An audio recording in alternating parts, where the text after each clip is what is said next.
আজ বানাচ্ছি ধোসা। ধোসা বানানোর জন্য ব্যাটার কী করে বানাতে হয় সেটা আজকে আমি একটু দেখাচ্ছি। এর জন্য আমি সেদ্ধ চাল নিয়ে নিয়েছি এবং একটা বাটিতে মেপে 3 কাপ পরিমাণ চাল একটা পাত্রে নিয়ে নিয়েছি। ওই একই বাটিতে মেপে 1 কাপ বিউলির ডাল নিয়ে নিয়েছি এবং 2 চামচ ছোলার ডাল দিয়েছি তাতে। এবার হাফ চামচ মেথি আমি চালের মধ্যে দিয়ে দিয়েছি। এরপর জল দিয়ে 2-3 বার জল পাল্টে পাল্টে চাল এবং ডাল খুব ভালো করে ধুয়ে নিয়েছি। চাল ডাল ধোয়া হয়ে গেলে 8 ঘন্টার জন্য এগুলোকে ভিজিয়ে রেখে দিতে হবে। 8 ঘন্টা হয়ে গেলে চাল এবং ডাল আলাদা করে খুব মিহি করে পেস্ট করে নিতে হবে। চাল ডাল বাটা হয়ে গেলে এইগুলোকে একটাই পাত্রের মধ্যে এবারে নিয়ে নিতে হবে এবং হাতের সাহায্যে খুব ভালো করে ফেটিয়ে নিতে হবে। ফেটিয়ে চাল এবং ডালকে খুব ভালো করে মিশিয়ে দিতে হবে। হাতের সাহায্যে ফেটালে হাতের যে হিটটা সেটা চাল ডালের মধ্যে গিয়ে ফার্মেন্টেশন প্রসেসটাকে অনেক দ্রুত করে। এইবার ঢাকনা দিয়ে 7-8 ঘন্টার জন্য রেখে দিলাম।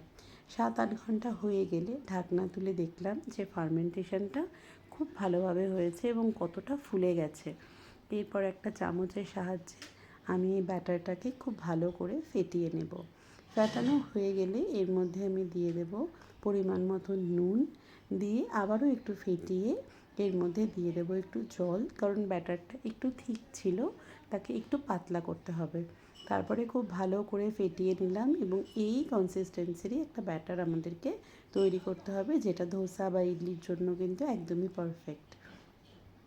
এবার একটা তাওয়া বসিয়ে দিয়েছি এবং তাওয়াটা যখন খুব গরম হয়ে গেছে তখন ধোসার ব্যাটারটা তাওয়াতে দিয়ে একদম মাঝখান থেকে আস্তে আস্তে গোল করে ঘুরিয়ে ঘুরিয়ে ব্যাটারটাকে পুরো তাওয়ার মধ্যে স্প্রেড করে দিলাম।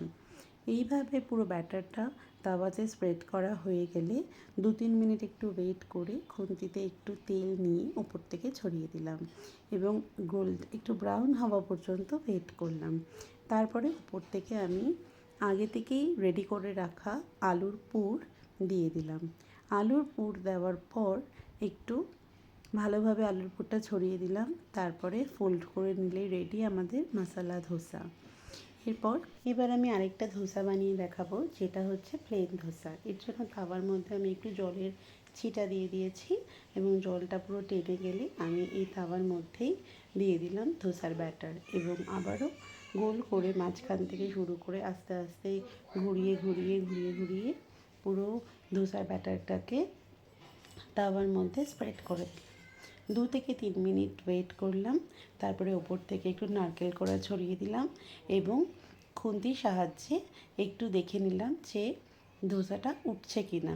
ধোসাটা কিন্তু এবারে তেল ছাড়াই সুন্দরভাবে উঠে গেছে। এইভাবে ধোসাটাকে আমরা পরিবেশন করে দিলাম নারকেলের চাটনির সাথে। দেখেই বুঝতে পারছো ধোসাটা কতটাই ক্রিস্পি হয়েছে। তোমরাও এইভাবে বাড়িতে বানাবে এবং আমাকে কিন্তু অবশ্যই জানিও কেমন হয়েছে।